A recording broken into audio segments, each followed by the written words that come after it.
And if you continue with your wonderful Shituf Pu'ula and do as we say, we think it's going to be really worthwhile.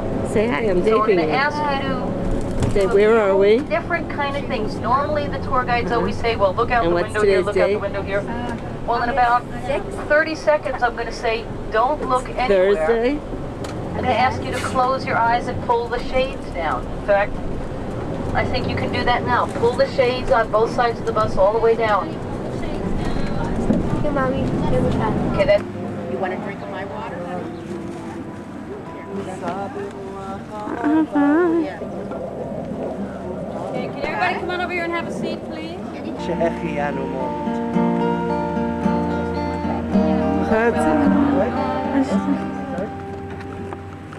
Shechianu is a blessing we say. Shechianu, to thank God that we're here to do it with our family, with everybody with us together. We're healthy and we can see it, we can touch it, we can feel. And this is the moment to say Shechianu that we are here in Jerusalem and we reach to this moment.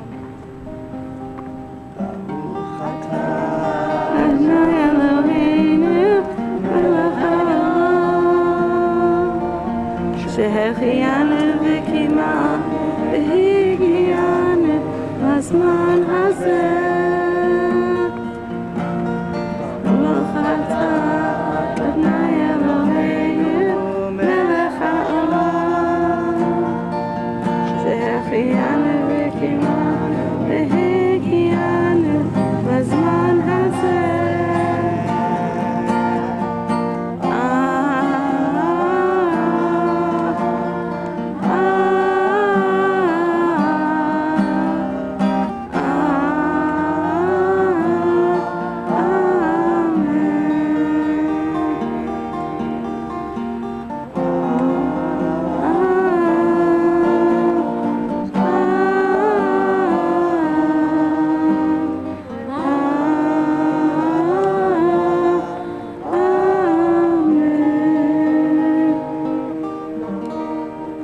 בשנה הבאה כולנו בירושלים.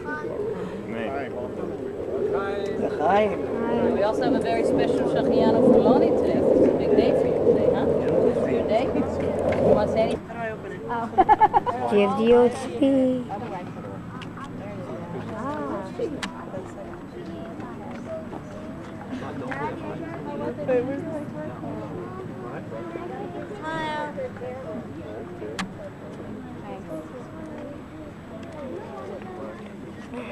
Don't leave it on when I know it's No, off. I paused it. I put it on pause record.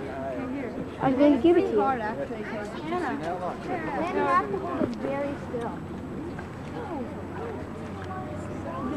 Now that battery can be charged, right? Yeah, It gets used up really quick. doesn't. Yeah, I know. It's already on 3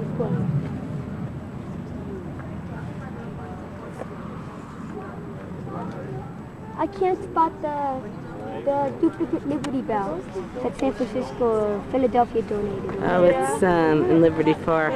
I know that. It's in the new city. I'll show you The where. new city where? I know it's in the new city. It's like somewhere. It's not that far. We off from the passed it actually mall. We passed it. on the bus. Muslims. And then a little bit to the left of it, you can't quite see from here, there's some black domes, and those are churches. Because this neighborhood is important for Christians also. So this is a very important neighborhood. All right?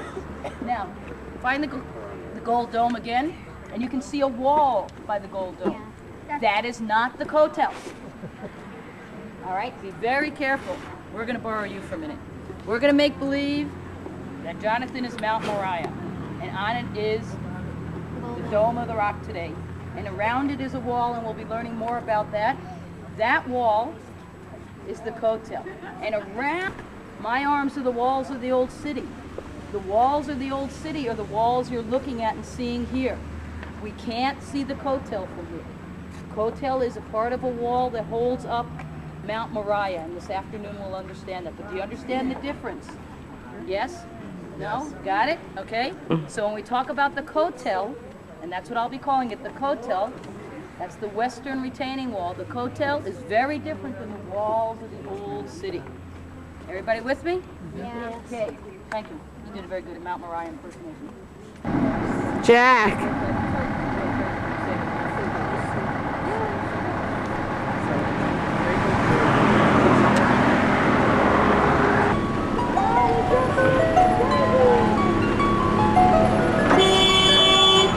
Jack, wait. Oh, Jerusalem. A donation, appreciate taking video and photo, thanks. From the time of King Herod. So the walls here are old, but in some parts they're on top of ancient walls. You understand the difference? And we're now in, this is the corner of the Armenian quarter, and we're going to carefully cross the street and go into the Jewish quarter. Everybody with me? So I want everyone holding hands, because we know they drive like maniacs here. What? We're right on the edge of the Armenian quarter now.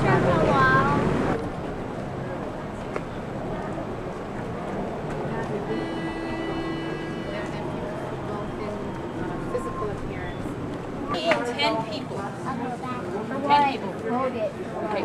Oh, just come on over. 1, 2, 3. Come on, come on.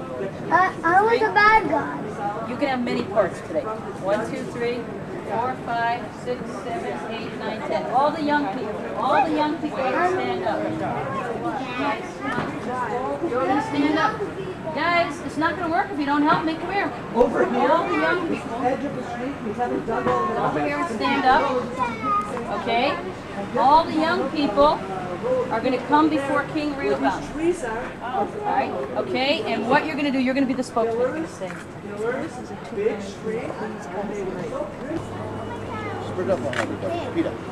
all right? I want some. Wait, can you wait? In the middle of the okay? And they come here and they live under King Hezekiah. Who's King Hezekiah? Who said they were going to be King Hezekiah? You, okay. All right. All right, so when they come under King Hezekiah, we have lots and lots of more people. And King Hezekiah has a population explosion, so he has to build a new wall because it's a bigger city. So let's go see the new wall that King Hezekiah built over 1,000. How many? 2,000, about 1,500, 2,000. Good. You want some? 2,500 years ago. Thank Okay, you. now, Syrians, stay there. Guys, on the way, they needed food and nourishment. So you can get a piece of hot pita for the long trip. Don't leave anything here. We're going to take all our belongings and go where King Hezekiah. Are you running back? And your head advisor tells you to go see the prophet Isaiah. Are you Isaiah? Who's Isaiah?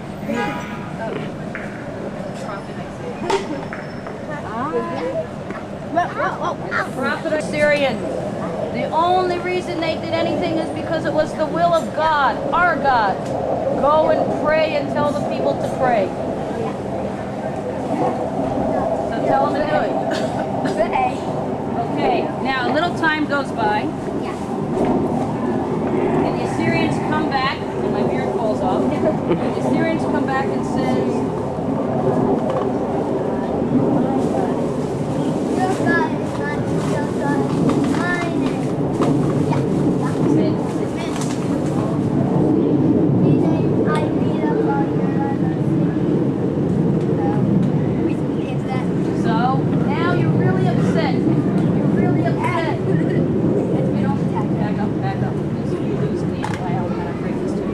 okay? All right, you're really upset. You go to the people and say, what are we going to do now? You say, come back to the prophet Isaiah.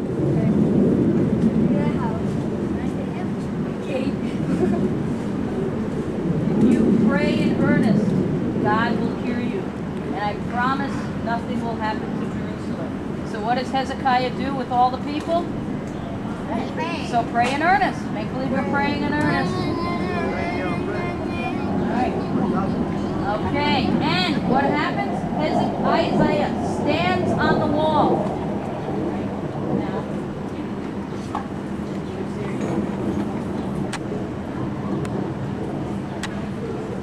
He's kidding himself. Your sword? Okay, Isaiah stands on the wall.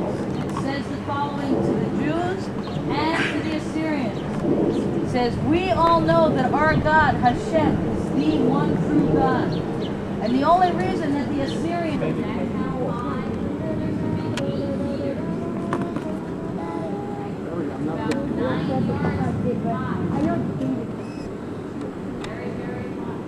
Are we going to go down there?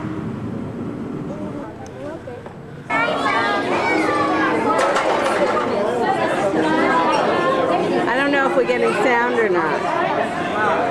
Talk. Talk, Jess. Hi, sweetheart. Where's Jonathan? Jonathan! Here we are at the Roman Culinarium, the only Roman restaurant that's kosher in the whole world. And Jonathan is at his finest in a sword fight against Matt Frenzel in his toga, and he's in seventh heaven.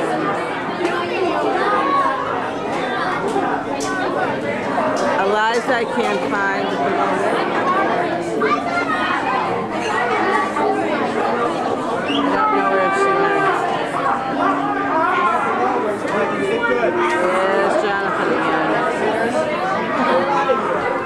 Let's look at the food on the table a little bit. You can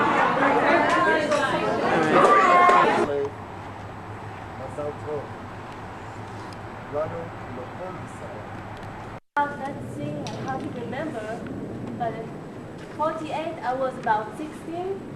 Something about, who is here 16? Nobody. Well, who is the closest to 16? You, okay, about your age. When you know, it was even, there wasn't any state of Israel yet, but there was about to be. And then, here, you couldn't get too many people, okay? We wanted to be ready for the war, to fight the Arabs, and couldn't get your people and weapons because the British were secluding us, you know, and they didn't let us to bring stuff in, and we were preparing for the war. And then, let's see, it was about the 15th of May, yeah, that's where the Arabs, they broke the ceasefire agreement with us, you know, and they started to attack us. So we got organized here, me and all my friends, you know, the youngsters, and also people from outside, from the Haganah, from the and some older, you know, the young army that was about to be founded. And then, let's say, yeah, and then we got 64 guns or something like this, and we were about 150 warriors here, that's all. And then, at 16th of May, 1948, the Arabs started to attack. I remember the day. I remember it so strong. We were inside. They were attacking us. They were taking Zion Gate out of our hands, and they were starting shooting from all over. And we sent a telegraph for our commanders which were outside. We said, help us. They are attacking from all over. We can't stand it. And they didn't reply anything. And then we sent another telegram, and we said, give us help. And they say, hold on. You have to hold on. And we had we didn't have any people, you know, and we were fighting here for already some weeks. So then they command, our command from outside, we sent some people. I remember that night. We sent people to help us, but they couldn't, you know, they couldn't enter here. The Arabs just pushed them away. And I remember that morning when the sun rises and we had nobody, just nobody to help us, to change for us. We were so tired after weeks of fighting, and nobody just came. And that day, my brother was killed. And since then, they were fighting. And I remember that my father was a rabbi, was looking for ways to make peace with the Arabs, and he was trying to reach the Red Cross, you know, for peace agreement. And each night, the Jews from outside were trying to get inside, but they couldn't, you know. We were so less, so few guns. And then then the fights got from houses to houses. And if I can just show you, if this was our quarter, and let's say here is where we stand, and here was the hospital, which I will tell you about later, and the Arabs kept, they kept us from here, they pushed us away, and each day our place was smaller and smaller, and on about 18th of May already this place was no longer Jewish, and they were pushing שלה. don't say, אני רוצה את המשקפיים שלה. I know, I won't. What is it? What are you looking at? I'm looking for the ouch part Go of with it. them, you will be lost. The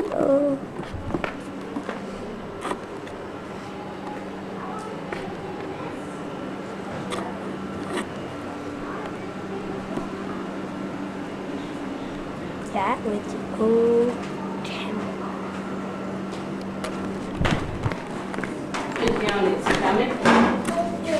Is it off? And this is Mother. Say something, Mom, and record it. Hi guys.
We are. We just, we didn't have the camera in time, but they stomped grapes.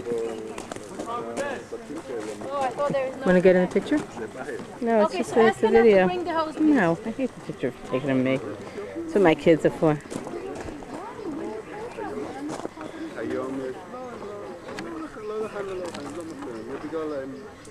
Yeah, I'll show you what it looked like. This is what the kids stomped. Something wrong over there, Enrique.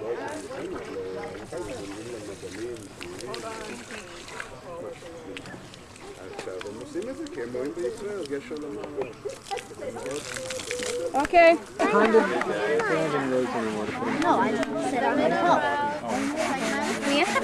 This is our section of the mosaic tile that we made.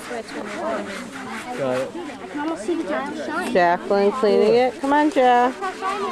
And Matthew Grenzel is helping her. I will zero in on Jack. Jack. Matthew, say hello. Hello. Hi, Matthew. No, you'll know. Rose Candace, look at Hadassah. Keep going, Jack. Viva, look at Hadassah for Rose Finished yours already? You tell me what order to do it. This is the... Over there. Mine didn't come out good. I think yours is beautiful. Come on. They all came out great. I think they all came out great. Except for the end. Except for our end. Well, couldn't help that. This is supposed to be an end for me. Here, this is the See this part over here? brinjals. A little hard to see, but they have a flower, a sun, and then the N for north. That's hard to read. The colors are hard to Looks see. like an olive almost. Can I get 2 or 3 strong volunteers? There's Eliza. Eliza wave. Jody, to help her, we're going to start moving the clock over to places for those guys. This is the one that Eliza worked on. There's a couple of kids and we'll need a couple of adults. Here, I'll take this one. To help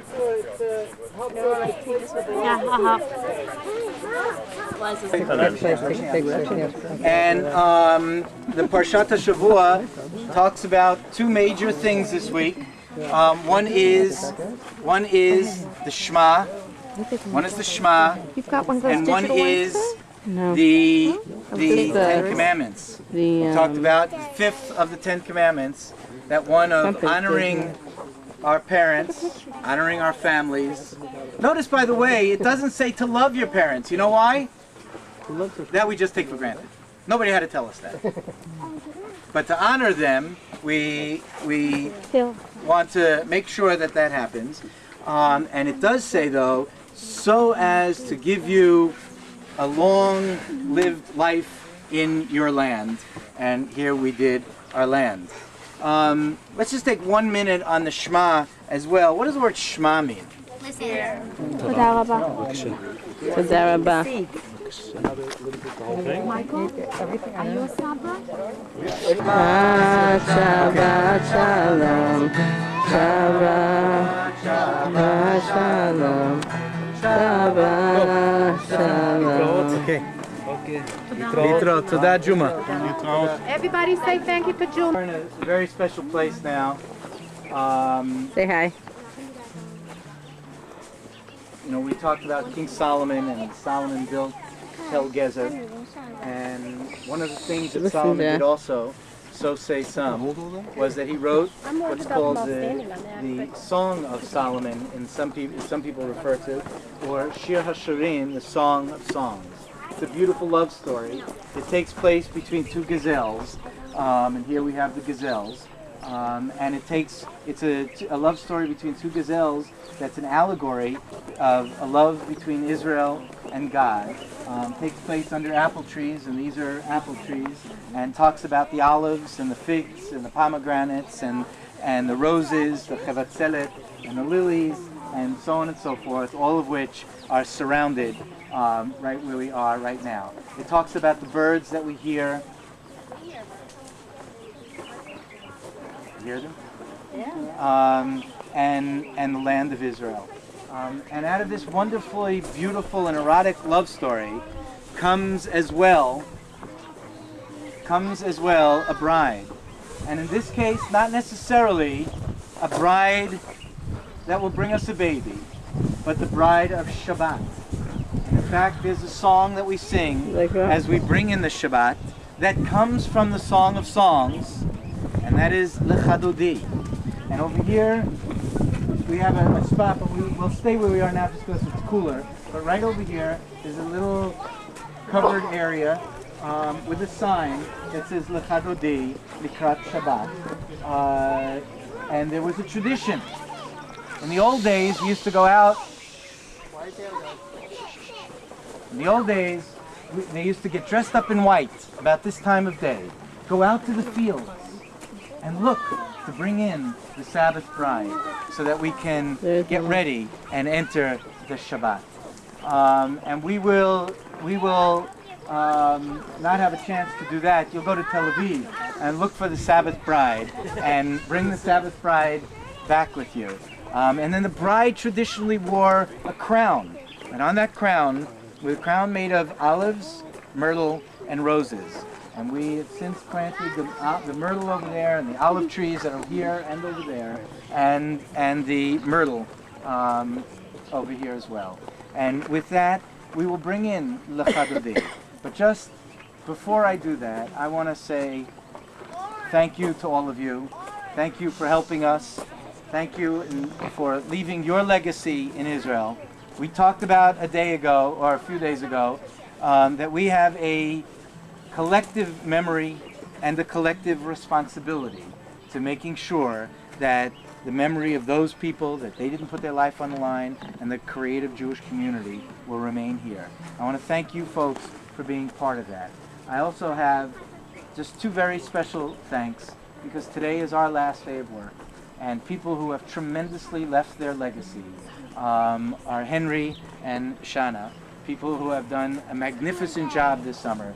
Not only left their legacy physically here on... Here we are at the beginning of Yad Vashem. These are the gates behind us. There's Eliza.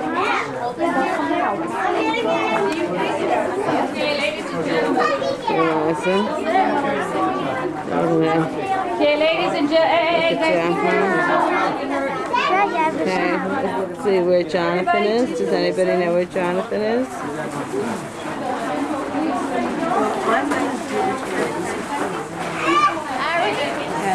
Jonathan is definitely up there. He's having a terrific trip. And I'm going to shut this off now. Anything? Yeah? There were concentration camps. All right. And that's like a really sad thing to think about. Okay. Everyone had a number. When we say the word camp, it does not mean camp at all the way you do. Concentration camp was a name for a very terrible type of prison. There are all different types of prisons the Nazis had. And depending on what groups we're going to be learning a little bit more, a little bit less. And what the Nazis did was very, very wrong. What they did was very, very wrong. And the problem was not enough people in the world said, hey, stop, this is not acceptable. And so... Here we are, planting trees. Which way do we go to plant? I don't know. Let's go which way to go to plant. That's good. And Eliza just went to pay to get a tree. And here's Jacqueline, who's very tired. And it is very hot out here. But we're having a great time. Let's see Jacqueline smile. Wow, that's not nice to the camera. Show us a smile. She's too grumpy. Alright, so we don't want to do her. Let's see if we can find Jonathan. I'm going to turn this off and look for him. There's Jonathan. Let's see. He is under the Israeli flag with his friends. There we go. Let's zoom in on him. Hi, John. He doesn't even know that we're filming him. And look. Jacqueline, get out of the way. Look up above at the Israeli flag that Jonathan's hanging out under. There he goes. Hi, John. And next it's the American flag. And next to it is the flag, I believe that's the Karen Kayemet flag. Lonnie, yes, come here. It is. Grab that flag and hold it for me. Okay, bye. Put that away, please. You hold it. There's Eliza with the tree that will be known as the Barron family tree. Eliza, turn around and show everybody our tree. Let the camera see it. Wait, let's zero in on it. Yeah, there's our tree here. From here on, known as the Barron family tree. Okay, we're going to go find out now where to plant it. Don't do that. Okay, Jacqueline's now going to pass the tree to Jonathan. Go, Jonathan, stop. I'll do it myself. Okay, we're planting our tree now. There's Jonathan. Mom, when you pay that, there's no sense. Okay. We have no idea if this is really working and we're getting sound, but we're certainly getting movies, so we'll worry about that. Okay. Look at Jonathan go. Eliza, you want to try some? John, let Eliza do some. Just started. Well, but...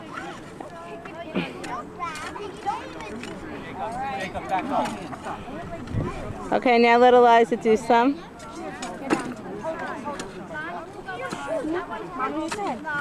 Come on, John. When I'm done. No, no, no. Let her do some now, please. Come on, we can't fight on the camera.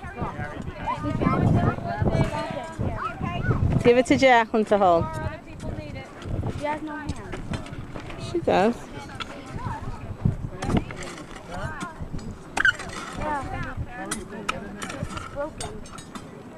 Do the best you can do. Mom, let me try. Mom, let me try. Jacqueline, put it in. Eliza, start throwing the dirt in. I'm zooming in on the... Go on the other side. Go on the other side of Eliza. So you don't get their back. So you can get their front. On the other side, Jonathan, all the way around. We're zooming in on the tree. You just pulled it out. Hold this. Alright, that's enough, Eliza. She pulled it out. I buried it. So just push it back in. Jacqueline, put it down. Okay, when you're done with your tree, Hey, this... Jacqueline, you have to hold it. Don't let it move. Now hold it where Eliza's holding it. Tight. Push it down hard. Ma, should I stop recording now? Are you getting their faces too? No. Well, Their faces too. I'm kind of getting Jacqueline, but not Eliza. Jacob? Jacqueline, don't Eliza, take your hat off for a second. sit on the ground, put your foot down. Eliza, take your hat off for a second. No, she can't take her hat off. How's everybody doing over here? Gotta bury that a little deeper, that's not gonna live. Told you. here, can I help you guys? Hold this a minute. Mom told me to stop.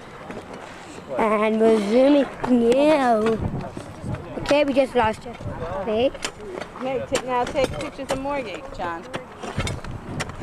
And here's our little Moogie. Put it in.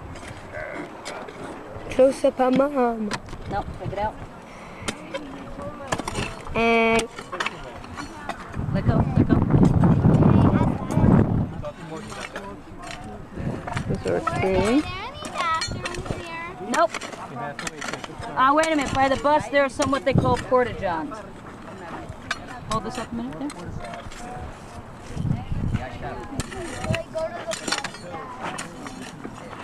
Thanks, Morgie. Sure enough. That's our tree. is Mr. still? You are correct. Thank you. See that tree? There's our tree, which we will see. Where's the tree? Where's the tree? Right there.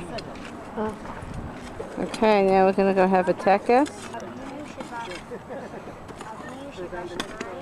30 seconds.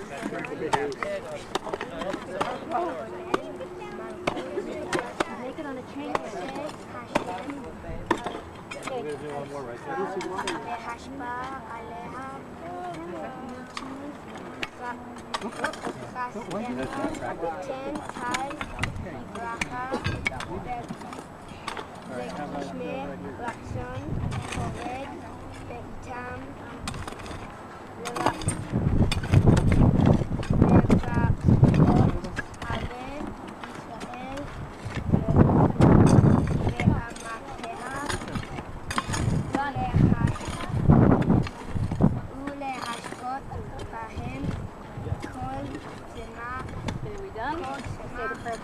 Yeah, we're going to all go over the tree.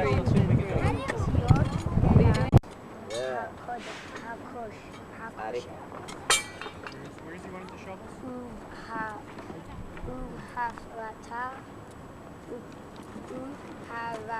Okay.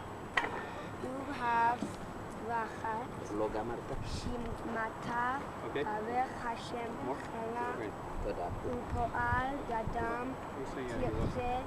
Hashkifa, Min On, Kajda, Min Hashemayim, Vavet, Et Amcha, Et Yisrael, Ve'et Ha'adama, Asher Natata Lanu, Ka'asher Nishbata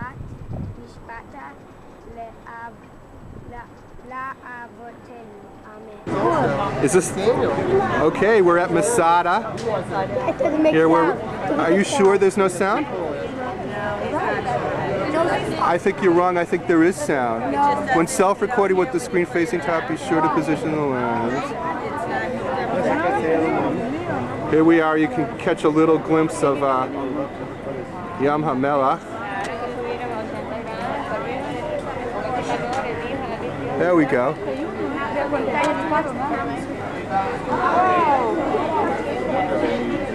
This is a full zoom. Let's see if we can see Yam HaMelach in the distance. A little bit. Here comes our tram. There's the top of Masada.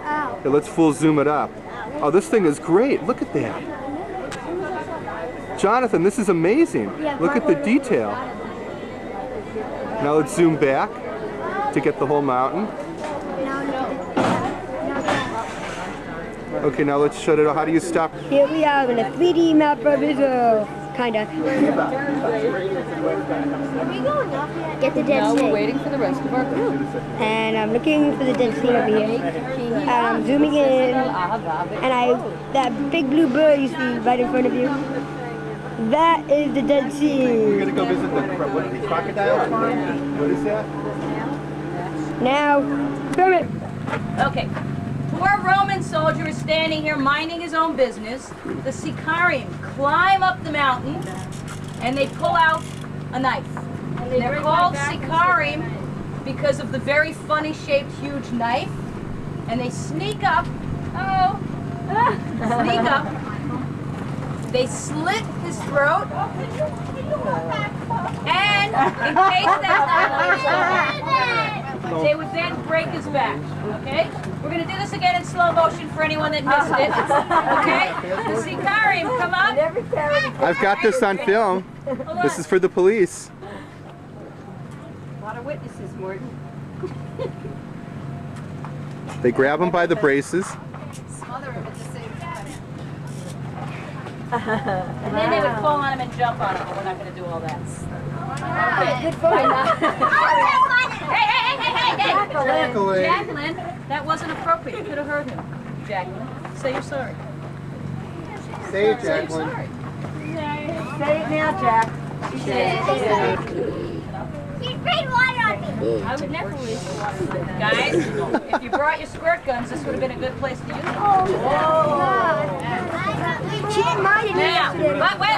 What's the squirt gun rule? Never inside, and then we don't get carried away with it. Are we Now,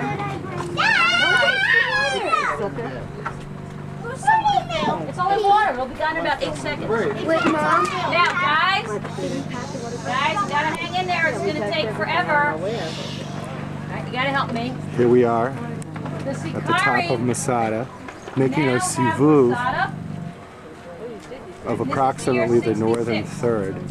and they have up here. They find all the stuff that Herod left. And what was one of the things we had to figure out how Herod survived with? Food. All right. The Sikarim also came up here and they found a Roman city. Are they going to want to live like the Romans did? No. So we're looking for food. We're looking for how. What are they going to do? Can they knock everything down? They're in the middle of a revolution. So what are they going to do? Build new. Can they have time to build new?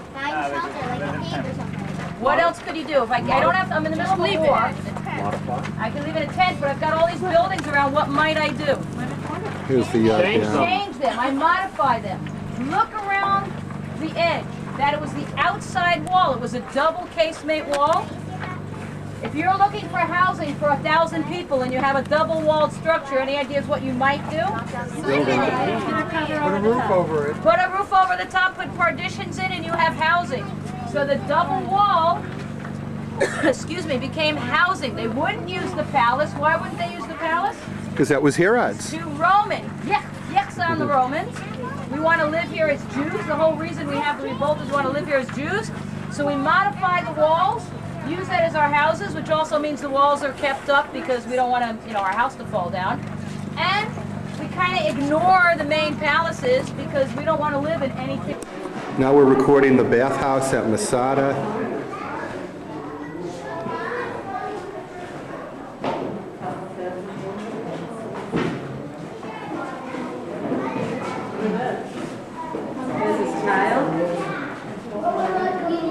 Oh, that's part of the old decoration, wall decoration stuff. This is the painting she was talking about. Oh, it's in that.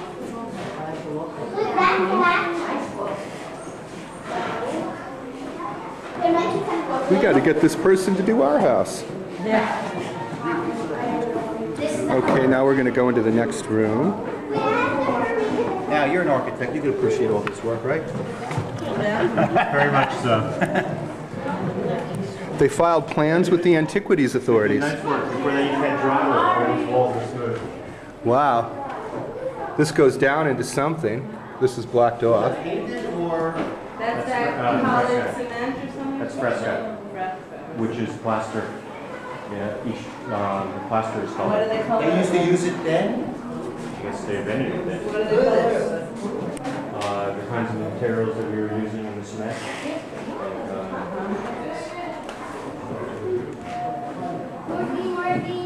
Looks good. Is this the mikvah?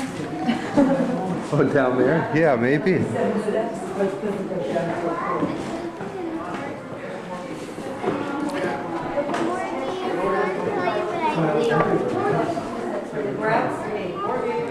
The tiles are neat. The what room? This is the steam room, right?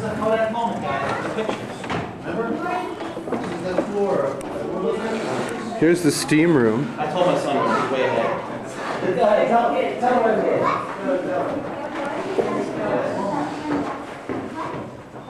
What was the significance of this?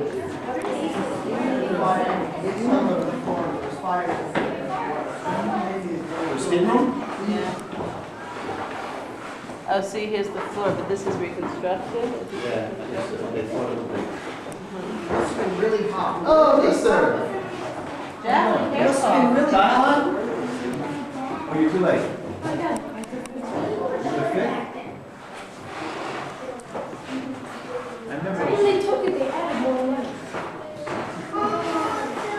And here's Eliza with a lovely smile. Tell us about your trip, Eliza. You having fun? Wonderful. I missed you. You know, I haven't seen you for 2 weeks.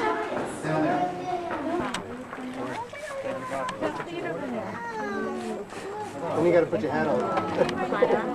Keep it in. Water down my back. Save that water. Get in the shade, silly Joey. Here we are. It won't last very long. Masada. Lolo. We're heading up the steps.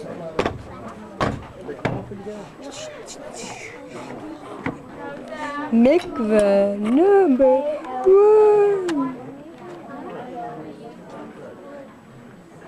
Too close. Mikvah number 2. Mikvah number. Any questions? Go.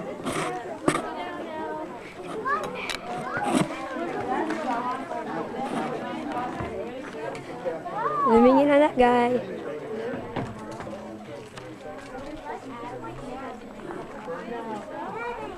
It feels good.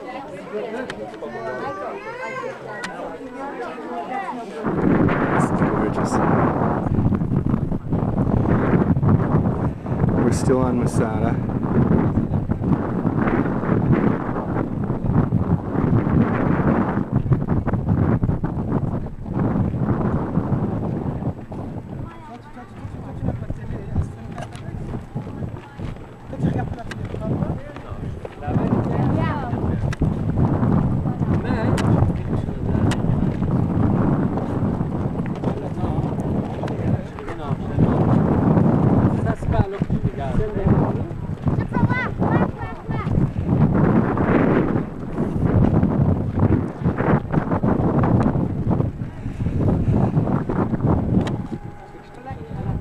There's Yam HaMelech again.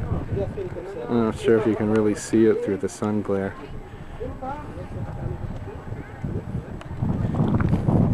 Here's our group. I guess I should go back.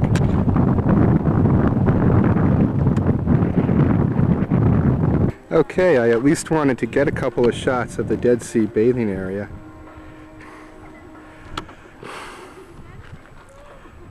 There's our lifeguard. See if we can see him. Hey, not bad.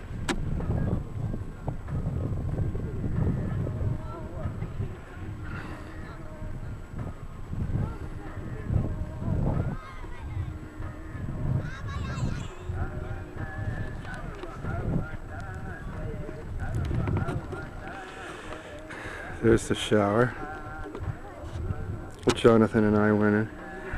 אנשים, אחרי שאתם גומרים להשתמש בקיצות, אני מבקש להוציא אותם מהמים, תודה.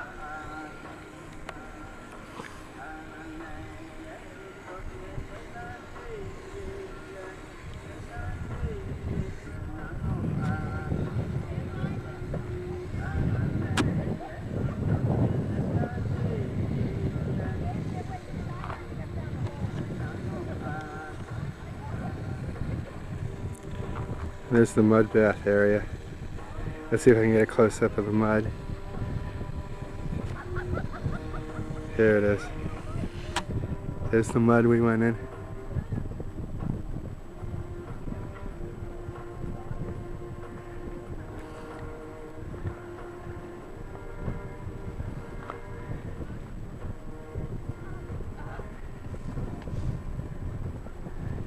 And there's Hari Yehuda. The first installment of the Metro West Players is about to make their presentation. Just to give you a couple of words of background, on the way into Akko, Morgie already mentioned a couple of times a name that gave me shivers, gave me goosebumps when she mentioned it, the name of El Jazar. El Jazar, in Arabic, the butcher, which tells you a little bit about his personality. He was the ruler here in Akko for a long time, and he built basically the new town of Akko, the mosque that we saw as we were coming in, the castle or the palace that later became a prison that Morgie mentioned. And you don't get to be the ruler of a place like this with cutthroats coming from all over the world without being really the biggest cutthroat of all yourself. And that's the reputation that El Jazar had.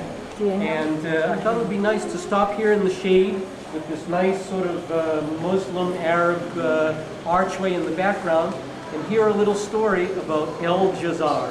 We're now in Akko, about to hear a story about El Jazar, as Elliot said. Nice and loud. Good day, my name is I'm and I have got a story for my great-great-grandmother told it to me. Now I will tell you. It began in a town called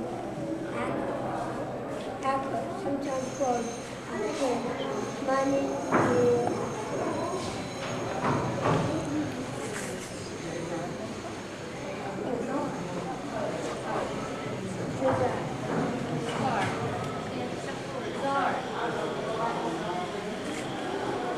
they call me the butcher.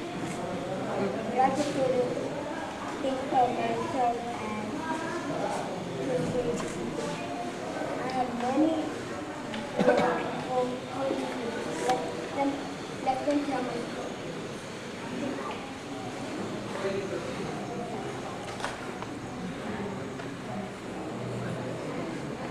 His name is Jabba.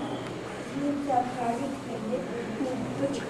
I never heard of the many activities. He was his own prime minister and treasurer and secretary, sometimes even cook and governor. I don't want to show off. And executioner, all at the same time.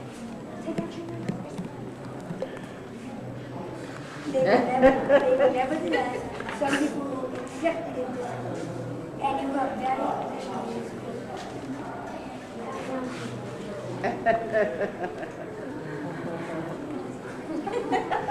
Some of them with noses or arms amputated, some with only 1 year old limb.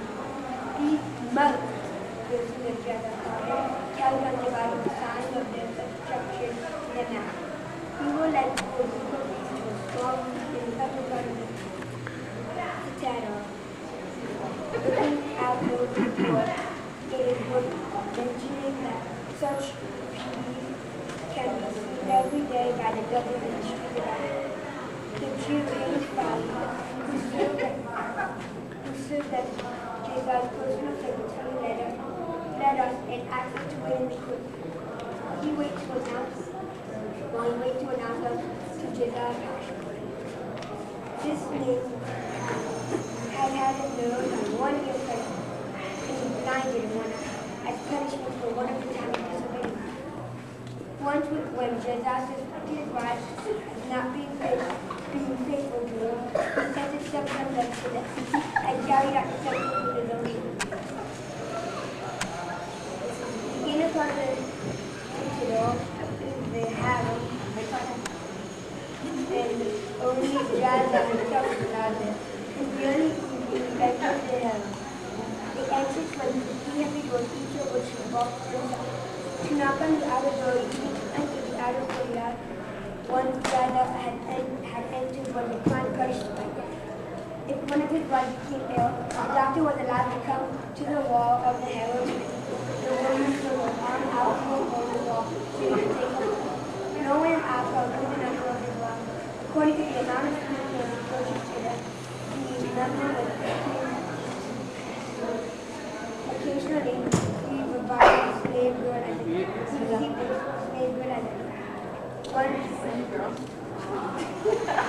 once he went to the city,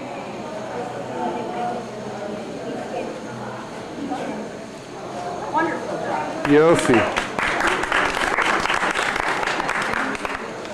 Okay, that was a great example of the kind of creativity that we're going to see.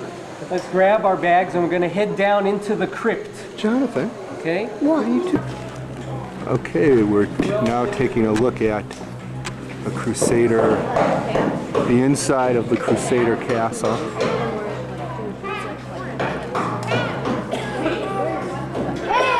It is rather big, full of nice pillars. We're in that one? Okay. Everybody here? Almost everybody here? And now we get to hear a Crusader story. Okay. While I talk for just a minute, you're as we say, this is a Crusader city. When the Muslims under Salah al-Din, or as we call him in English, Saladin, pushed the Crusaders back out of the Holy Land, they wanted to wipe out every trace of the Crusaders having been here. So, as Morgie said, they filled in the Crusader city with dirt and rubble, and this was all built on top of the new city of Akko up above. And we're down now in what was the Crusader city. This is called the crypt. This room here. This was probably a big meeting room where the Crusaders met and planned their strategy and things like that. And because we're here in the Crusader halls, or as we're called, the Knights' halls, I thought it would be appropriate to hear a story from the time of the Crusaders, okay? The Crusades started in 1096, and the Crusaders were here in the land of Israel for about 200 years before the Muslims were able to push them back out. So let's listen to a story from the time of the Crusaders. Okay, so I'll mention that afterwards, okay? Story. One of the Crusaders. One of the Crusader soldiers was walking in the moat on patrol. He was in full infantry battle dress, an iron helmet, and an armor coat over a tunic of many layers of thick linen cloth sewn tightly together. An Arab up on the wall shot an arrow at his chest with such force that it went through all the layers of armor and fabric, but stopped before piercing his skin, and fell out, twisted and blunted, as if it had hit a block of iron. It turned out that the crusader was wearing a piece of parchment suspended from a chain around his neck, on which was written the name of God.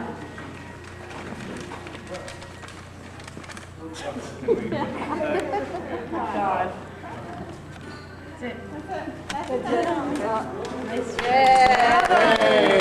All right, Jaxer. Okay, now we use the term crusaders. Who were the crusaders? What were they crusading? And why were they here? All right? The crusaders, guys, that was really nice. Good attention. Continue. Wonderful. Crusaders start when? Start about after the year 1000, because according to the Christian religion, the Crusaders are Christian. They believe that Jesus was the Son of God. He went up to heaven, and they're waiting for the Messiah to come back. They believe Jesus is going to come back. Well, the year 1000 comes and goes. He's not here. There must be something wrong. What's wrong? Well, maybe the Holy Land. Where's the Holy Land? Eretz Yisrael. We talked about Jerusalem was important to the Christians because that was the last week of Jesus' life was spent in Jerusalem, right? Well, maybe because Jerusalem and the Holy Land is in the hands of the infidels. Who are the infidels? Well, just about anyone that's not Christian. So we have to go save the Holy Land. And the Crusaders start in Europe and go all the way through Europe, and there are many years that the Crusaders are going, and many waves of Crusaders. There was a Crusaders of just of children, and there were Crusaders of beggars, and there were Crusaders, anyone hear of King Arthur and Knights of the Round Table? Right? There were Crusaders that were knights like them, and there were Crusaders that were thieves and bandits. There are many, many waves and many, many people coming to save the Holy Land. Along the way, they thought it might be nice to convert anyone that they saw to Christianity, and they also did a little killing along the way too. So Crusaders were not necessarily the nicest people, and they finally get to the Holy Land, and they get to Akko, which is the main port for the Crusaders. All right, this was their land. But the problem the Crusaders had is the Crusaders came by foot. What's Akko? A port. They don't have a navy, so they need help from a navy. They go to Italy, and they have Genoa and Venice. Venice is a new city. All right, and they make deals with them. They say, if you let us use your navy and help us conquer Akko, we'll give you a third of the city. So that's what they do. So the Crusaders come in here, and they get a third of the city, and they give a third of the city to Venice. They also want to do the same thing in Sidon, which is up near in Lebanon of today, and they go to Venice. Did I just say Venice? Yeah. So they go to Genoa, and they say, the other one, they go to the other guy and say, you can help us and we'll give you a third of Sidon. And they say, well, we also want a third of Akko. Like, okay, fine. So Akko was divided between the Crusaders, Venice, Genoa, and any local people that are still around, but they're kind of pretty much squashed. So this is a big Crusader city, and we're right now in the main Crusader Hall, and this was the Hall of the Templars. Looking at the size of it, these guys were rich. All right, we're going to be walking through and seeing another Crusader Hall, a group of people called the Hospitalers, because it started off being an infirmary, and so hospitalers taking care of the sick. They, as we'll see later, were not quite as rich as these guys. And once the Crusaders get here, they spend a lot of time ravaging the women and all sorts of other things, and also escorting pilgrims to Jerusalem. And they hang out here for about 200 years, and the only thing the Crusaders really leave are a bunch of beautiful buildings, some blonde-haired, blue-eyed kids, lots of red-haired people also, and a lot more Christians in the area. Can we back up to that? Yes. There were Jews here when the Crusaders came? When the Crusaders, in this particular In area, Akko? there were some Jews, but not Were the Arabs coexisting happily with the Jews at that point? Was it slavery? 1800s. Yeah, under the Muslim rule, it depended who was the ruler in your neighborhood. If you had a nice governor, you got along. If you didn't get along so much. But usually in more ancient history, the Jews fared much, much better under Muslim rule than they ever did under Christian rule. It's only in more modern times that things get more intense. One of the things that they say is that the Crusaders built a series of secret passageways underneath their halls in case they had to make an emergency exit, in case the Muslims attacked. And they built these secret passageways that led all the way to the port. And indeed, we did find at least one secret passageway. We're going to walk through it. They also say that if you listen carefully, especially down here in the crypt, you can hear the voices still of the Crusaders chanting their daily prayers, either before their meals or after their meals, and at their morning and evening prayers. So we'll listen carefully and see if we hear any Crusaders. They knew Birkat Hamazon, huh? So we like kind of ran away because the Templars also had another little fortress right on the coast. Everyone ended up running up there, but then the Muslims got them over there also. So that was one of the reasons that, because Akka was so divided within itself, that it fell. Yeah. A crypt usually is a cave or something, usually under a church that's got holy bones or holy water or something. Wherever there was a church, there's usually a crypt honoring some sort of holy site. Maybe it's where a saint lived, was buried, or something like that. What were the extra passageways leading off in different directions? Well, as Ellie was saying, there'd be secret passageways connecting for escape and so forth, others like that in the city. We go out through the exit into the bathroom. Oh, is that what you wanted to do? Okay, sorry. No. Okay, continue following.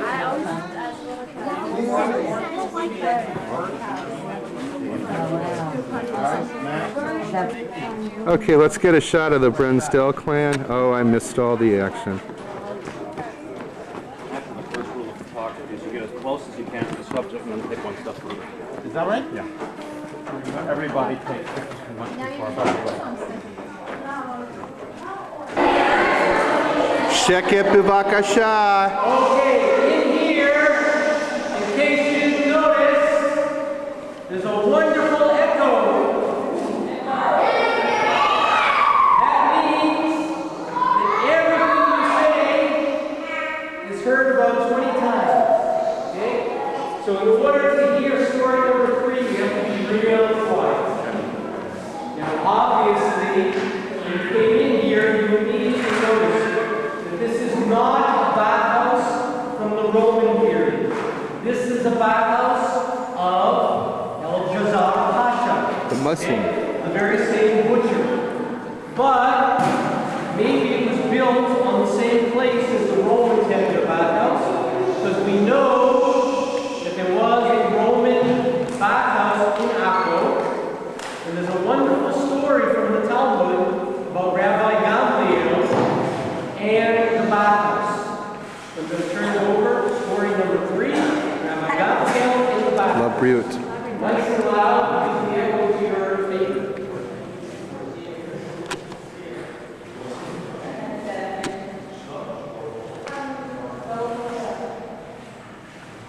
This is the case of Rabbi Gamliel in the court of Beit Din, the house of judgment. Please follow me.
story is that Rabbi Gamliel, who was a great rabbi and scholar, came here to the bathhouse. And as he was standing and doing his business, a Roman came up alongside him and said, Rabbi Gamliel, what are you doing in the bathhouse at Aphrodite? And Rabbi Gamliel said, listen, I don't answer halakhic questions when I'm standing here making a pee-pee. So maybe he was stalling for time, or maybe he really didn't want to do that. When they went outside after they were done with their business, Rabbi Gamliel said to the Roman, listen, this is a bathhouse. Aphrodite didn't, I didn't build a bathhouse in honor of Aphrodite. They put an Aphrodite in the bathhouse to decorate. I didn't do anything wrong because it's not a temple, it's not in honor of Aphrodite, it's just a decoration. And that was his halakhic ruling, that as long as it's just a decoration, it's okay to go in. Interesting thing to think about. Okay? We're going to move on to the fort. Here's the bathhouse. It's got, this is the cold room with a ridge ceiling.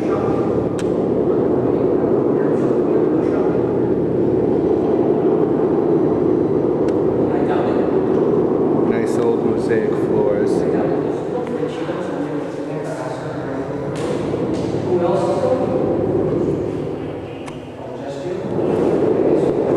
With some old wall work that must have been beautiful when back in its prime when it was new.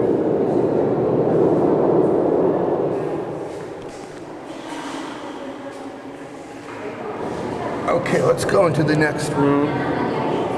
The lukewarm room for getting slowly used to the heat. More ridge ceilings. More tile work. Okay. Slicha.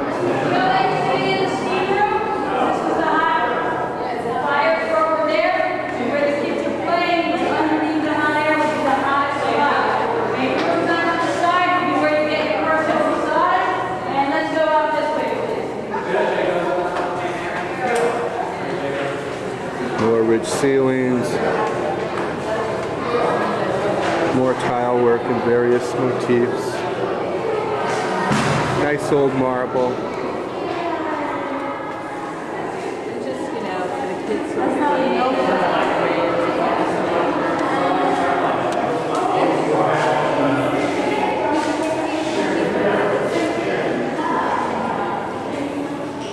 Focus, here's a shuk.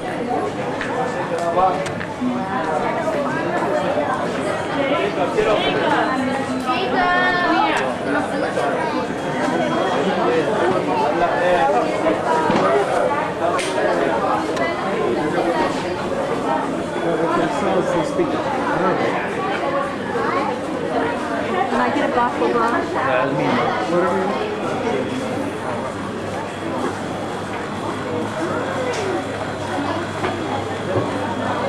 Here's a shot of the Yaakov Shuk.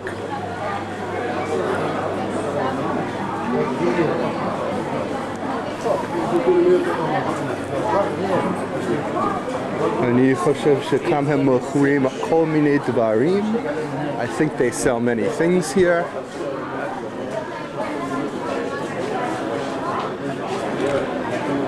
Here's a spice shop.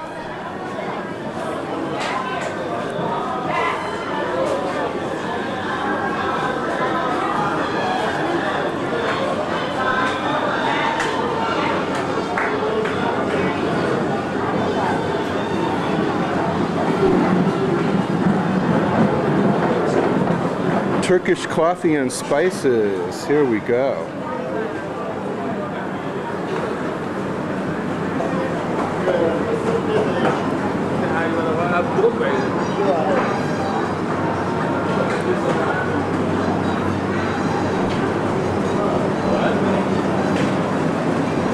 Hine Ako.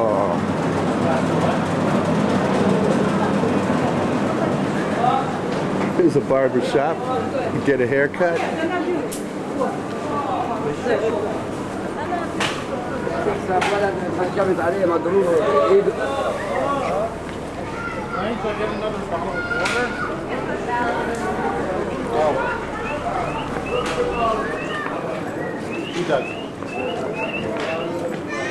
Hey, here we go. Sheshbesh. No, that's not Sheshbesh. They're playing Mahjong, I think.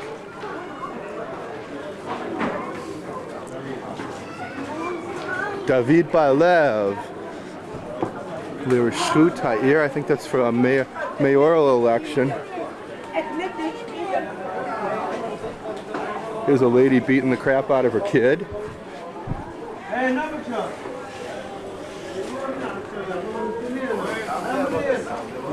עבר טבעי נעם. יסלח לה, היא לא יודעת. בסדר.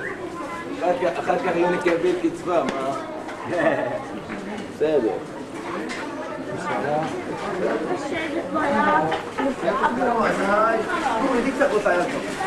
What was that all about, Michael? Michael, what happened? They don't like to have, some people don't like to have their picture taken because it's like, I don't know. Yeah, but I took it of a fish. Oh, Mennonites? Yelled at you for taking a picture?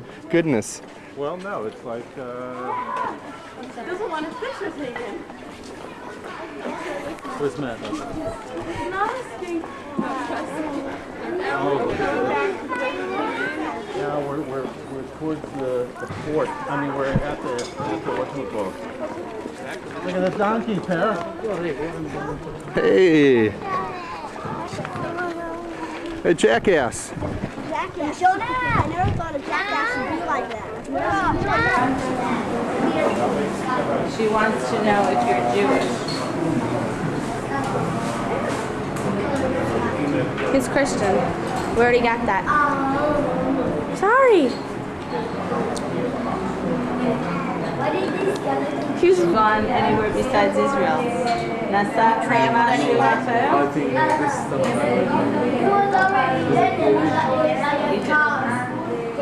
Do you have relatives in Egypt? Where? Do you have relatives? בסדר, עכשיו אנחנו נמצאים בקיבוץ כפר חרום בגולן. We're on kibbutz Kfar Harum in the Golan. It's too bad it's a hazy day. Here's our guide Joel, one of the original members of the Garin that came here from the States via the Bronx in 1973. Yeah, I think he said 73. These here? Sure, that's about 3 feet thick. Hey, look, I almost cut you off. I'd love to take a picture of you. Standing on the roof of a bunker. Yeah, that's the bomb shelter.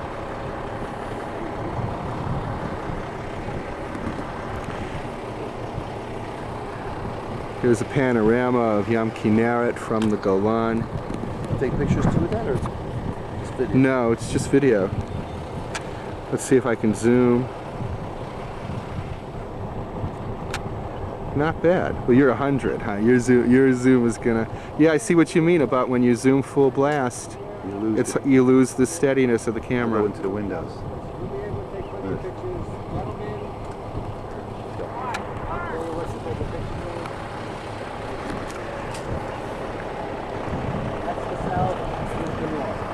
Behind us is the east, and that away is the west.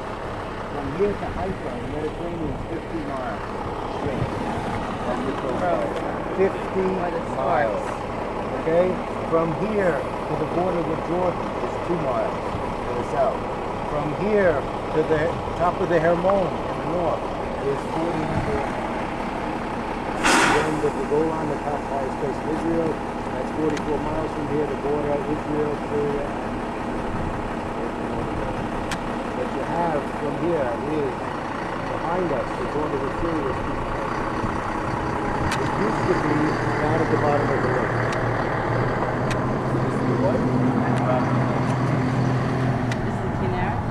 It used to be at the bottom of the lake. Below us here is Kibbutz En Gev. En Gev started in 1937. One of the founders of En Gev was Teddy Kollek, former mayor of Jerusalem. Yeah. Some say he came a long way since then. Depends how you look at it. Anyway, En Gev was across the lake is Tiberias. Okay, and the other side you see in the haze is Tiberias. From En Gev north, the armistice line with Syria was 12 meters from the waterline.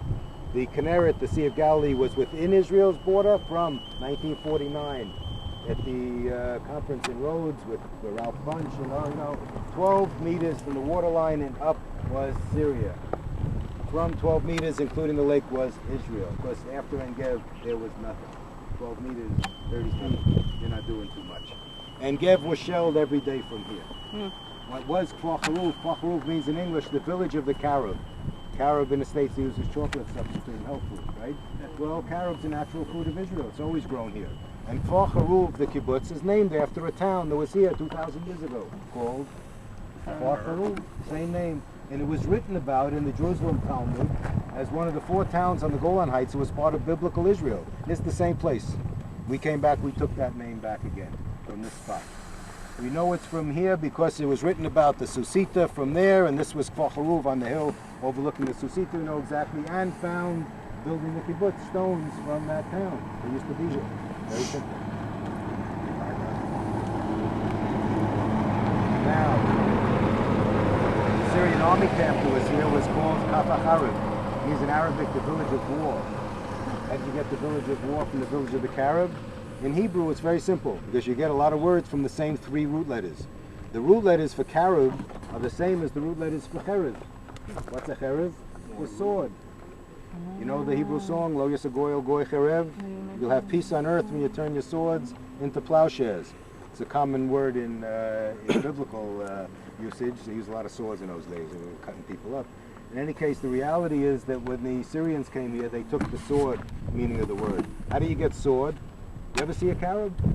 St. John's bread, boxer, it looks like a curved sword. You know, that's basically some of the reality. You know, that people used to call things what they were. That's exactly the point. We took back the biblical name and returned it back to the biblical village. 1,000 acres of land, people, children living here, not an army base.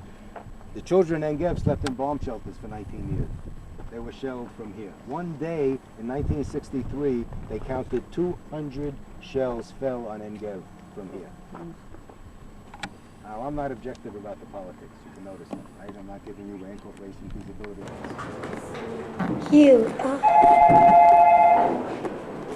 Here we are.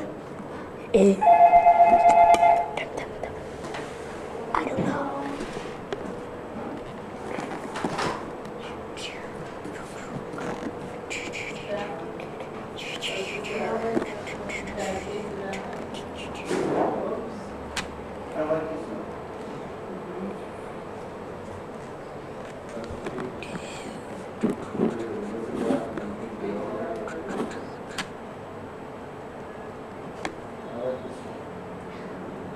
Here are the painting or carpets, if you want to call them that. Excuse me. Here's chocolate. No.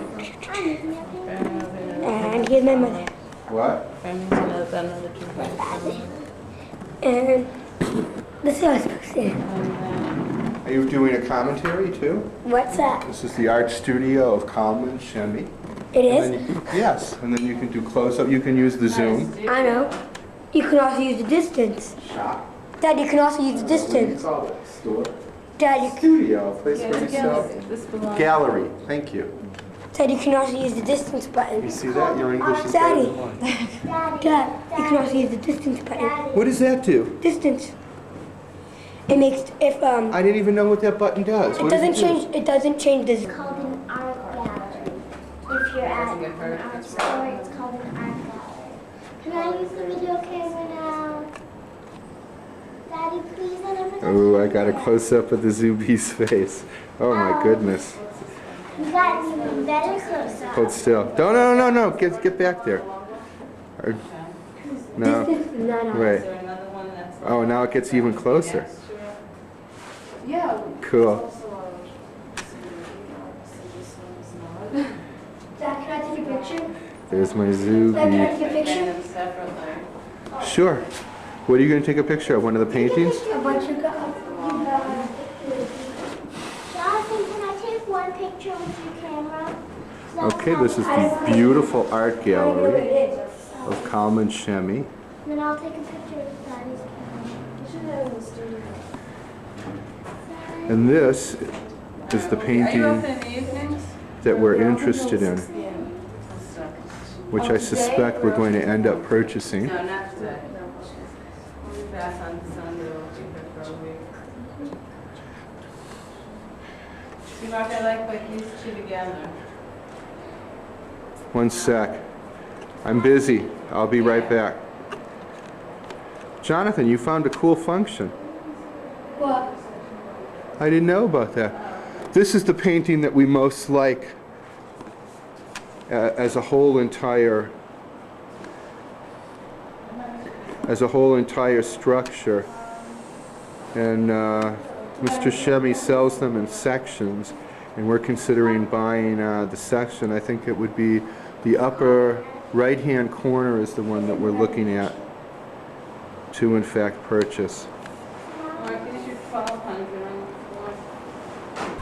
סוף סוף הגענו לכותל המערבי. Here's a distant shot of the Kotel.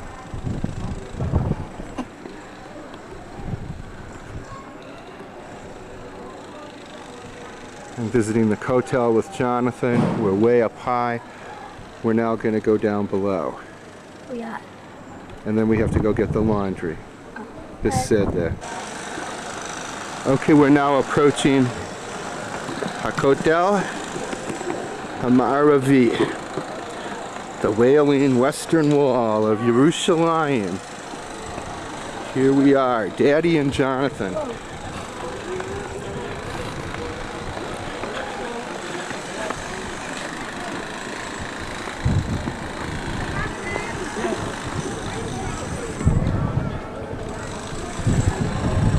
Let's do a close-up, Johnny.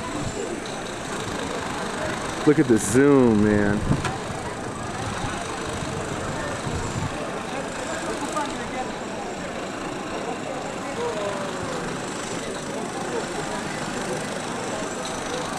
Dad, Ken? do you know why the Western Wall was closed? No. Do you? Mm-hmm. How come? Because it was made by the poor people. Every day after work, they come and build this platform. Not the platform, but they built this. Oh, is that the woman's side? Yeah. Every day after work, we build and work on it. HaKotel Hazov Va'atzelet. And Dad, I want to show you my stove. Okay. HaKotel.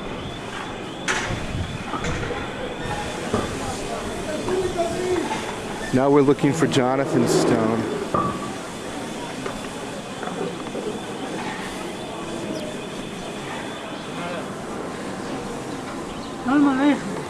Alechem Shalom. Which was yours, Johnny? A little bit of English. Indeed, I do. Nice to meet you. Excuse me, but the synagogue carried money, collect money with the synagogue, big rabbiner at the synagogue. What synagogue? The synagogue. You got special money with the synagogue. What's the special? Well, I have some special money for you. What's the paper money? Give more, give more. Give more, give more. That's for you. That's for your synagogue. That's for your synagogue. That's special money.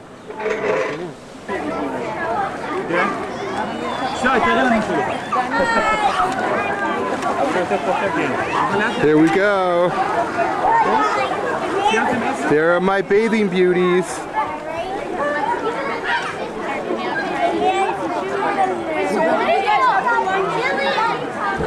Now we're in the Hartzion Hotel in the swimming pool, and there's Eliza Pearl Barron and gang, all of the Chaverim from the Metro West trip.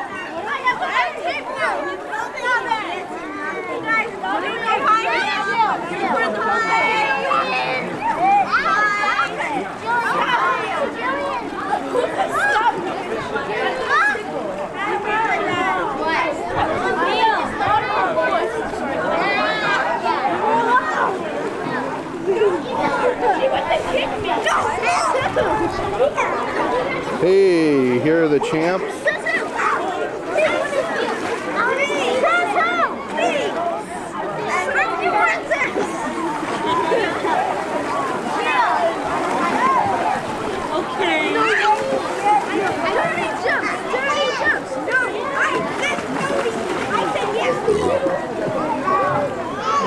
Hey, there's Ira. There's the man. Let's get a close-up.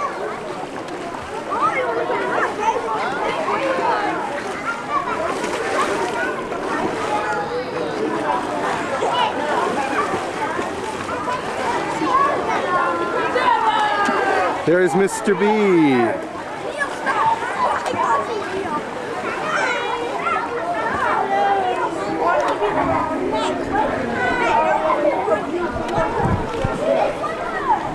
Oh, are you ugly? Go jump in the water. No. Come on, Johnny boy. What do you say? Let's kill the camera.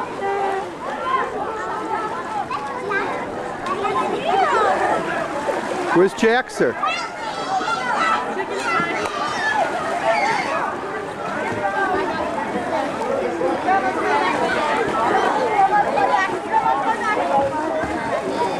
Everybody get Jacqueline! Quick, everybody get Jacqueline!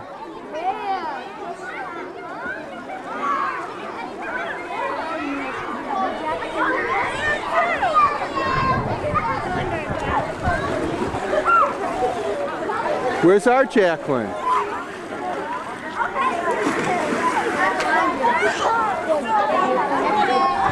There's our Jacqueline. Are you enjoying your ice cream? Jonathan, do you think you could not hit? Jonathan, could you say something nice?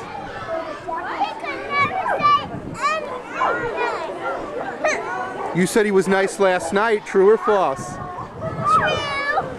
that was last night, not now. The French fries are cooking.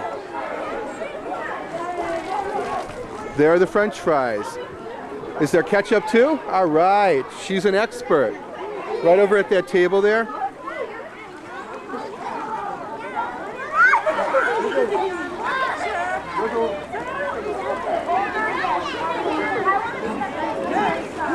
Hey, Liza. Hi.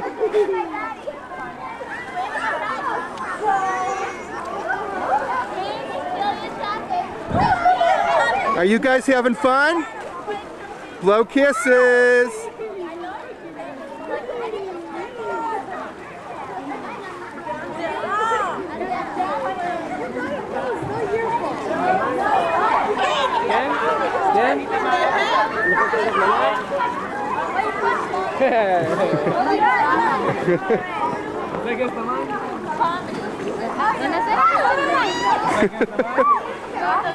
Okay, our lovely waitress is going to take a dip. In case of personal injury, I do have this on film.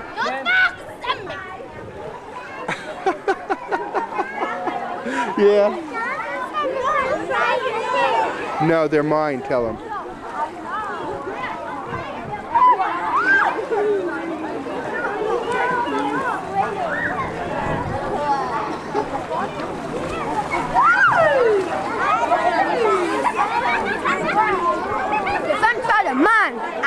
Jonathan.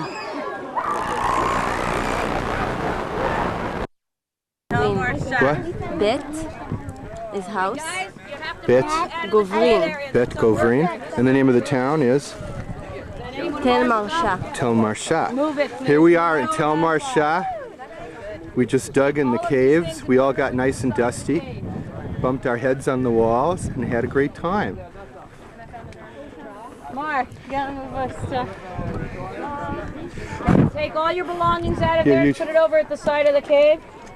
You alright? And here's the product of our labor. These buckets filled with dirt. But what about the fine buckets? We're working on it. They'll come up later. Anyone else down there? Everybody white there. Here's Jacqueline Barron coming up out of the cave, all dirty, and she found great stuff and did a great job.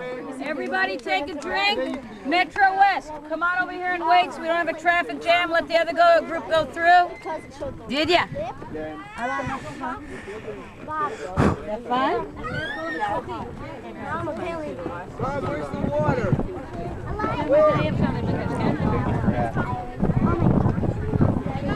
Okay, Metro West, take all your bags out of the shade area. There has to be no items. So this is Telmar Shah. DJ. It's okay. This is the cave we went down initially. Me and Evelyn and Jacqueline. See if I can get a close-up inside.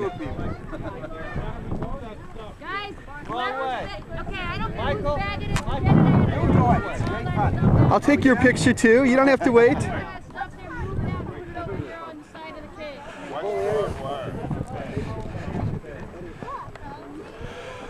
Here we are, still, I guess we're about half an hour out of Jerusalem. We're in Israeli territory apparently, not in the West Bank. Okay,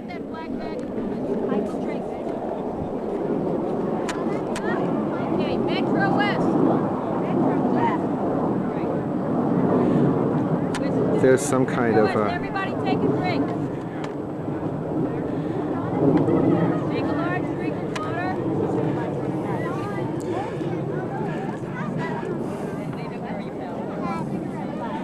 Okay, now this is what we're going to do. Guys, hello! that was a great tell. Not done here. Can I have your help? Wasn't that cool? To find all that. Yeah, I need 3 people to help me over here. We're going to do one demonstration, just filled with and then pottery. everyone's going to grab. Move out of here, move out of this area.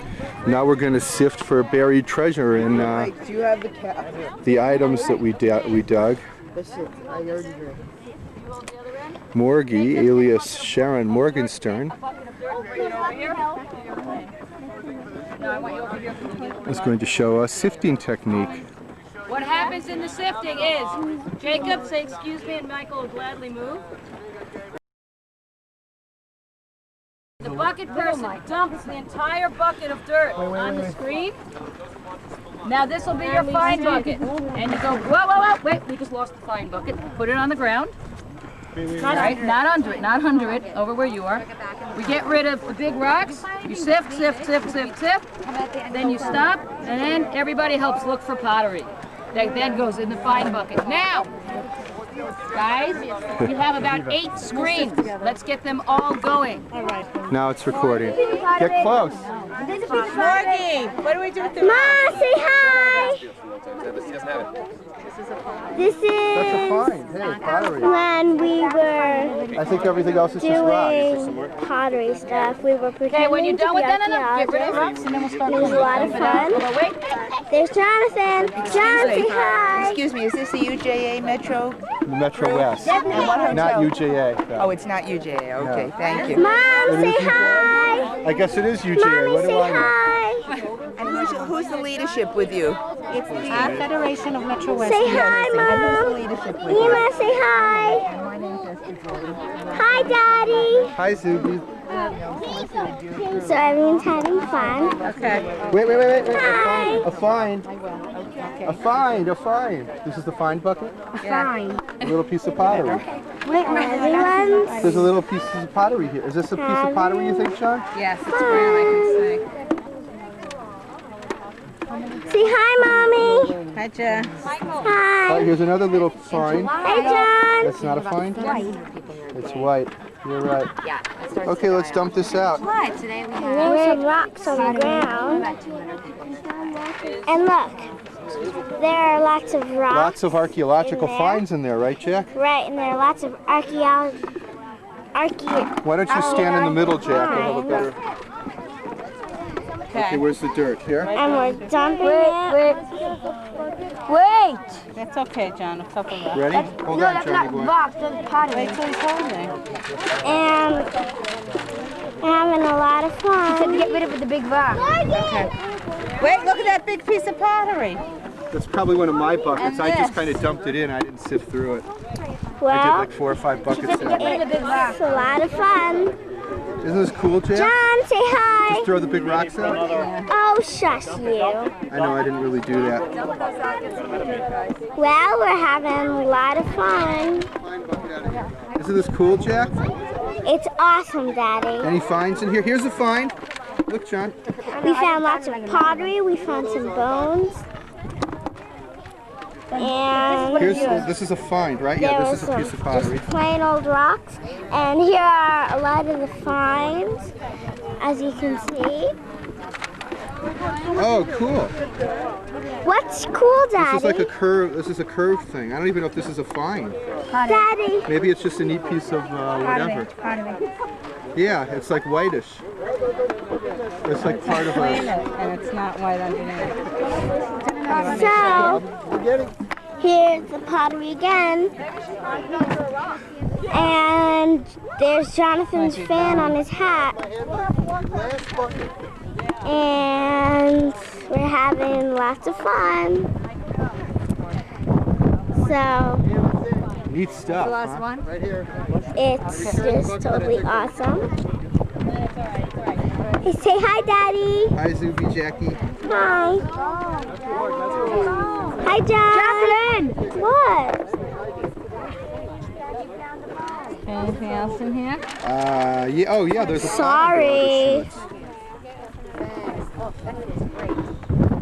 This looks like bone. Here's the pottery again.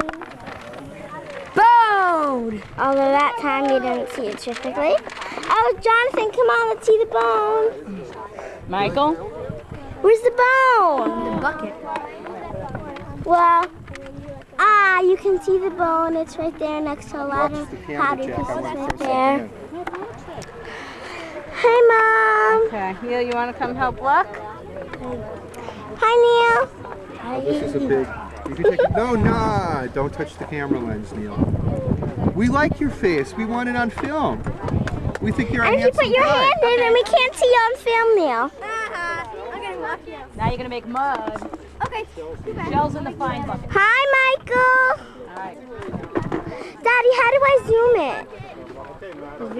With the zoom. Yeah, Jacqueline, turn No, it it's off. doing okay. How do I This is turn the it? zoom. And I want to make sure we have batteries for tonight. For the See? Okay, when you're done with the last screen, Hey. just dump it. Put the What'd you screens do up on that the side of the for? stand That's it, here. that's the end of it? Aw. Can we do one more? We can't go back for more? No, not today. Michael, say hi. That was great. Wait, was that Are we fun? gonna wash them now? Hi, Neil.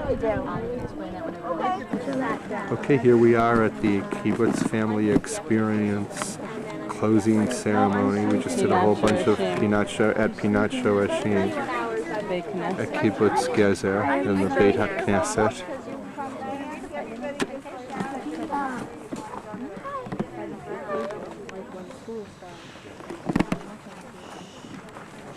Don't waste it.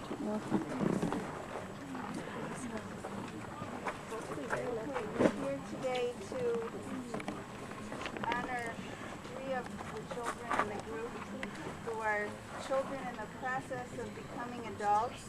Bar and Bat Mitzvah, Eliza, Adam, and Julian.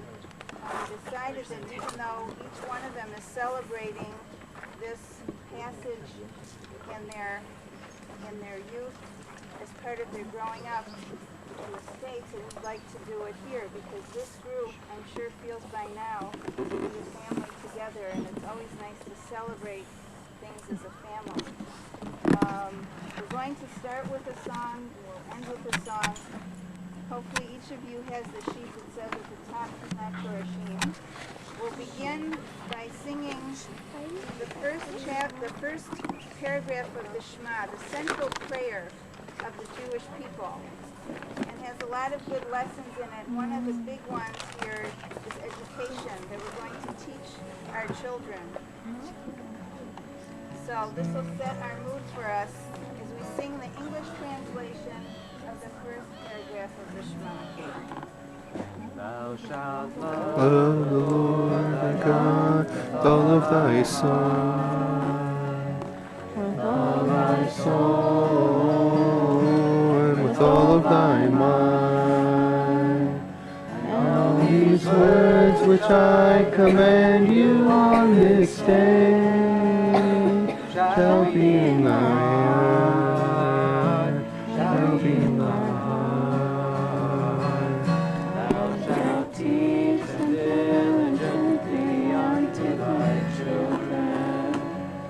Thou shalt speak of them when thou sittest in thy house, when thou walkest by the way, and when thou liest down, and when thou risest up, and when thou risest up.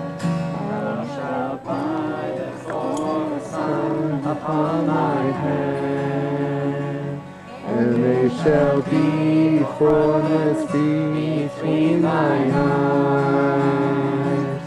thou shalt write them on the doorposts of thy house, and upon thy gates, and upon thy gates. That ye may remember and do all of my commandments, and be holy unto your God, unto your God, unto your God. There's a message in that last line, and be holy unto your God. It's telling you that it's something you're going to work at all of your life. It doesn't say now you are holy. It says you will be. There's a Joshua to the judges to the prophets, and they passed it on to the wise men of the great Knesset. And so the Torah is carried from one generation to the next. And in every generation, there are those who know how to hold on to the Torah, to cling to it, to learn from it, and to teach it.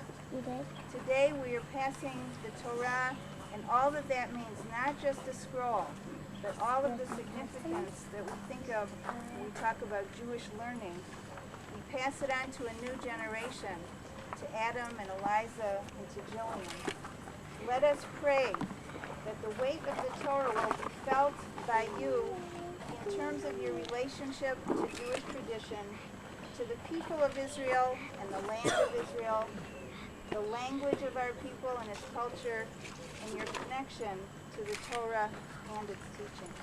Ma'am? And Evelyn. And just as you came and found trees planted by others, and your heritage kept alive by older generations, so too shall you plant for your children, and pass on the lessons of our tradition to them. You are a link in an illustrious chain. Keep those links strong and add to them, for you are now part of the adult community who must take responsibility for the future of our people. Who is the man who is eager for life, who desires years of good fortune? Guard your tongue from evil, your lips from deceitful speech. Shun evil and do good. Seek amity and pursue. And that's wisdom from the Psalms, from Psalm 34.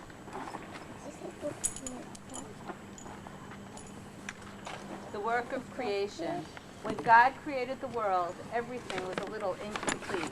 Instead of making bread grow out of the earth, God made the wheat grow so that people might bake it into bread.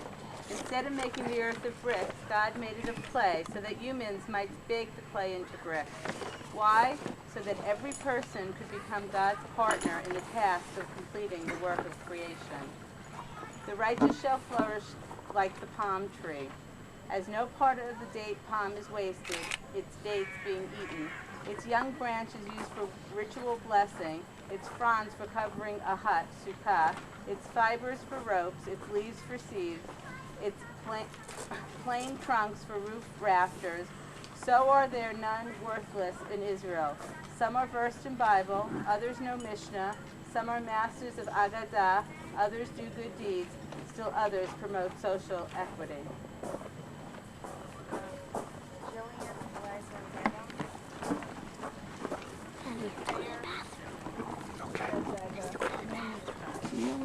with you, and if you're not Jewish, you both with you. Why this holy congregation? I choose to be counted in the congregation of Israel, inheriting his legacy, a partner in his faith, accepting his mitzvot. Give me the courage to follow in your ways and be a source of pride to my family, to my community, and to my people. Happy are we, how good is our portion, how pleasant our faith, and how beautiful our inheritance.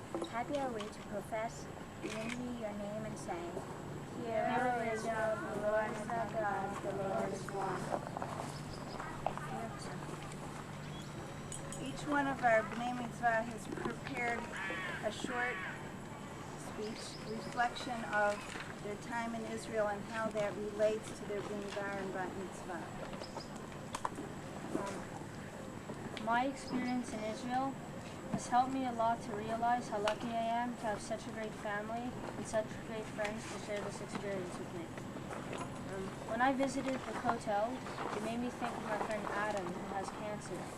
I wrote a letter to God and I asked him to give my friend Adam another chance at life because he's really very sick. On a lighter note, I really enjoyed the tour, and I can relate my experiences here on the tour and in Israel to my bar mitzvah, and now I have something a lot more interesting to write for my actual bar mitzvah speech.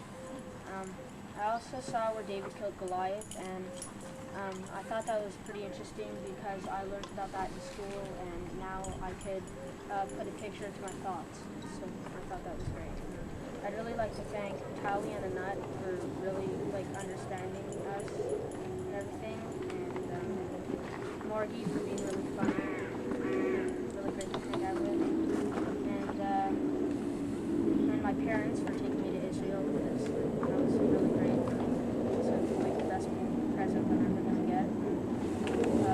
Everyone on the tour for making this a lot of fun, and you, wherever you are. As I am at the age where my Jewish religion is just beginning to lose everything, not once I...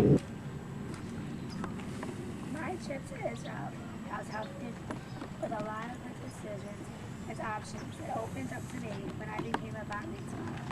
Once a person reaches our bat mitzvah age, it's only natural to start questioning and wondering the motivation for your actions as a religious or unreligious person. Being part of a Jewish community doesn't mean that you have to be Orthodox or influenced by your community. And questioning your own actions as a Jew doesn't make you less Jewish or religious unless you choose to become so. Being in a Jewish day school and Israel has helped me to decide who I am and who I want to be in my Jewish community. What Israel has helped me decide is that I'm happy with where I am. I don't have to become Orthodox to feel or to prove to anyone that I'm Jewish. I'm proud to be a Jew. I'm proud of where I stand.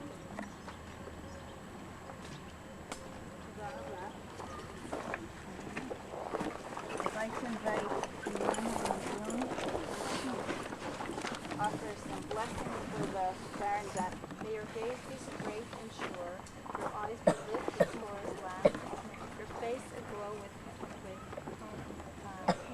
heaven's radiance, your lips expressing words of knowledge, and your inner self alive with righteousness. And may you always rush in eagerness to hear the words of one Moed.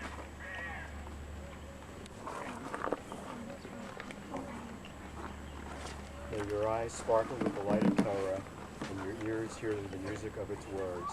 May the space between each letter of the scrolls bring warmth and comfort to your soul. May the syllables draw holiness from your heart, and may this holiness be gentle and soothing to the world. May your study be passionate and meaning bear more meanings, until life itself arrays itself to you as a dazzling wedding feast. And may your conversation, even of the commonplace, be a blessing to all who listen to your words and see the Torah glowing on your face. I'd like to ask all of the parents and the back to please. The dawn of our deliverance. Shield it with your steadfast love and spread over it your canopy of peace. Send your light and your truth to its leaders, judges, and representatives, and direct them with your good counsel, that they may follow the path of justice, freedom, and honesty. O God, strengthen the defenders of our holy land, and grant them salvation and life. Establish peace in the land and everlasting joy to its inhabitants. Remember our brethren, the house of Israel, in all the lands of their dispersion. Plant within their hearts the love of Zion, and may those of our people who are so inspired come to Yerushalayim, your city which bears your name. Spread your spirit over all the inhabitants of our land. Uproot from among us hatred and hostility, jealousy and evil. Plant in our hearts love, brotherhood, peace, and friendship. And speedily fulfill the vision of your prophet. Nation shall not lift up sword against nation, neither shall they learn more anymore. Amen. Home, good health. And it also says, may you find blessing and success in all you undertake, together with all Israel, your people. May you find inspiration and renewal in our people and our land. And let us say, Amen. I'd just like to add a personal word. I feel that this group has been able to live out many of the words that we read in these various readings, whether quotes that you have passed by as you worked here in Pinat Yorashim, things that you've seen and experienced. You have certainly left your mark on Pinat Yorashim and Kibbutz Gezer. They say that when we read from the Torah, not only do we say a blessing that we're all familiar with, the Aliyah or the Aliyah LaTorah, but as I'm sure most of you have noticed, when someone comes up to say that set of blessings, they take the fringes of the tzitzit and they touch it to the place in the Torah where they're about to read and at the end of that reading. And it's said that just as in word we offer these blessings which show our commitment to Jewish heritage and tradition, so too by our deeds, by the actual touching of the tzitzit to the place in the Torah scroll, do we symbolically show our desire to indeed also make our mark and show our commitment to Jewish tradition. And you in this trip have done much more than a symbol of taking the corners of the Talit and touching it to a Torah scroll. You have left your legacy here, and hopefully will come home with many wonderful memories, questions, challenges, things that will keep you going for a long time to come. I truly hope that all of you at some time will have an opportunity to visit us here again, to look at what you've done, the legacy you've left, and see it from another perspective, and perhaps even in another opportunity, add another mark of your own to this park. We've been very privileged and honored to have you with us. David and I personally have enjoyed your being with us, and even though we meet lots and lots of people over the course of the summer and a year, we remarked with this trip how much we honor the fact that we have the opportunity to meet some of you, that you can come to our house, that we can sit around and schmooze. And even the fact that you wanted to do a ceremony today also helped involve us in your lives, and we feel very privileged for that. So you'll stay in our thoughts and memories, and we hope that you'll keep in touch with us, and that Gezer and Pinat Yorashim and certainly Israel will stay in your minds and your hearts with only glowing memories. Thank you very much. We're going to end with a song. That's the second song on the page that's been handed out. Lefilah.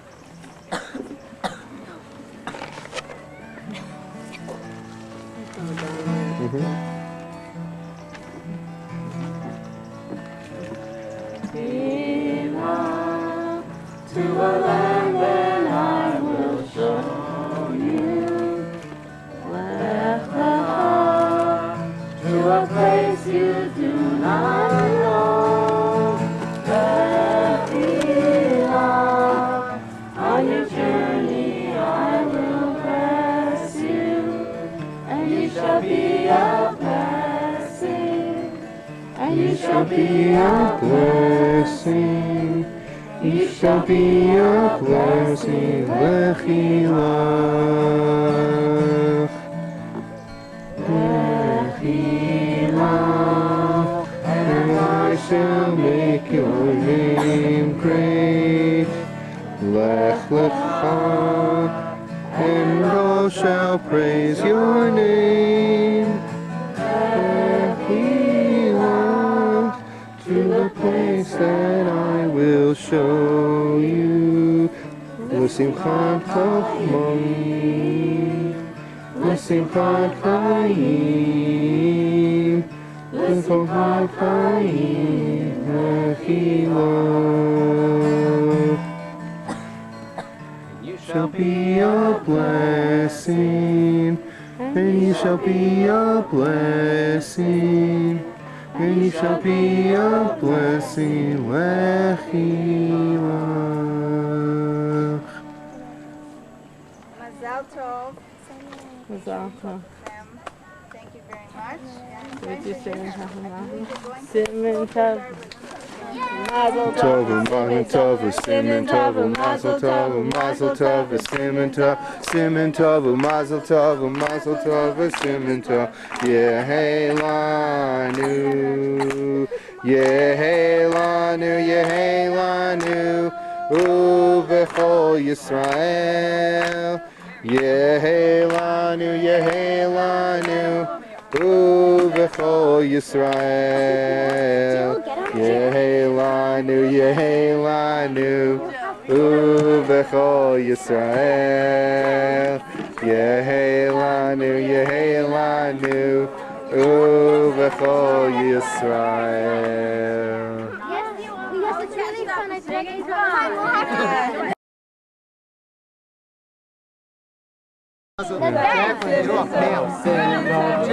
Tov, Mazel Tov, Simon Tov, Simon Tov, Mazel Tov, Mazel Tov, Simon Tov, Yehelanu, Yehelanu, Yehelanu, Uvechol Yisrael, Yehelanu, Yehelanu, Uvechol Yisrael, Yehelanu, Yehelanu, Uvechol Yisrael, Yehelanu, Yehelanu, Uvechol Yisrael. I think, Jill, you have to go on the Jill. Jill, it was fun. Hurry, let her go. We didn't get any. There's Hadassah. We didn't get any because we didn't have enough to get her. I told him he didn't have any change anyway. He had no change for shekels. This particular model might be like $650 or something.